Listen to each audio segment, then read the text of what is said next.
Hi, I'm Janet.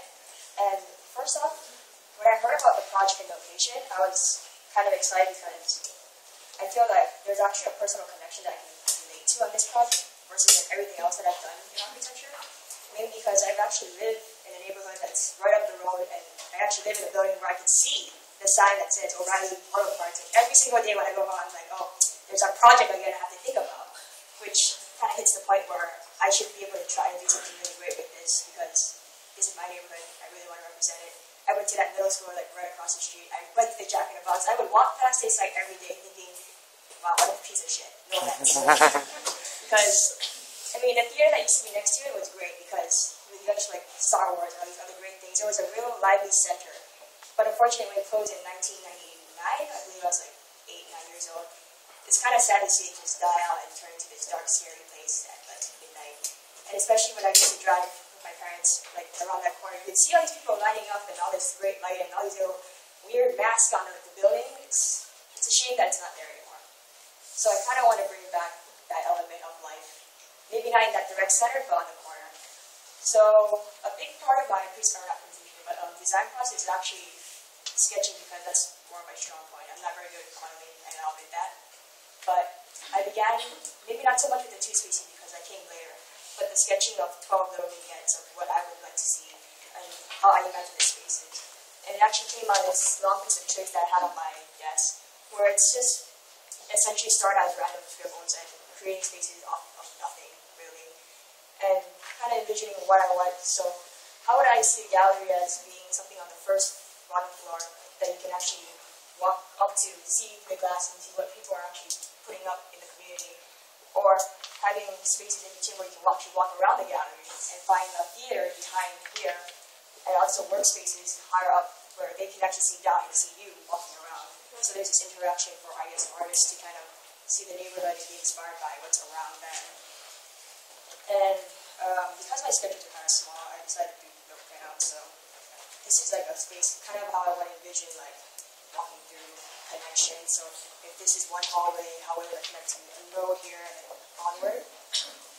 And when I actually started to model like my two spaces, which is the gallery and storage, I primarily focused on the gallery and decided to use the technology we have to figure out how to create a space. So such as interesting contours inside of like a tube space and how a person would actually walk up against here, or even variation between cubes and how that can create interest as well. And then kind of go into something very out there just to see what can be found out from something that's very difficult to build, but it still has interest that something like a square might not be able to give you. And then from that, we did massing, which, I mean, of course, we did the typical thing, stack them up. Not so interesting for me, at least, because I started off with very curvy forms and different approaches from straight perspective and all those other types of traditional means. And as we got into circulation and doing stairs and ramps and stuff like that, it was interesting to see how to transition between spaces, but also use that circulation to become a part of the building, which is what I found out with this particular image, where I wanted to become the facade around the corners. That way, as you walk around, you can kind of see the outside of the surrounding neighborhood, but also feel connected to the inside, which is to your right. And then, as I began to think about circulation as a main component of my design, we were asked to make 2 concept files. So what I did was, I kind of tried to do that with something, not necessarily a building, but just how circulation would work, and creating, yes, like these certain pieces to just piece together and see how they would work.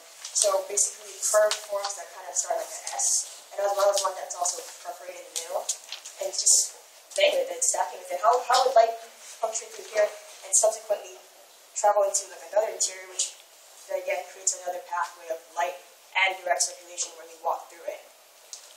To which also led me to this, well, this is actually bigger, but this design, where it's basically, again, if you look at here, these are just pieces that I bent from a cube, and began to just piece them together in different angles and stack them up and raise some into a larger space like this, which I intend to be an urban theater over here. And just organizing it to create some sort of interesting circulation where I was in, let's say, the top one, I can go left or right, or if I was in this one, which I intended to gather at the bottom, which is kind of like a giant curve. imagine walking through here and then seeing, oh, this is 2D art, and then slowly transitioning to like sculpture, which perhaps maybe even enter into this courtyard area for something that's more outdoors, and vice versa. But also, I like the shape also because I'm starting to discover that with this particular shelf right here, there was a good point that to be made that because these are very separate, it can also serve a dual function rather than just be individual units. And being, I think, for the purposes of being like such as residences that also uses the previous one underneath of it to become a nice space, so it kind of extends the personal space that each youth artist or resident manager has to use, and creating more functionality for what would also potentially be wasted space, and finding also opportunities to use things like bars, not so much for structure, but also kind of to direct path and create spaces that are open but still have an implied sense of boundary. And just kind of see how my going will work out, I decided to Photoshop it into the actual site.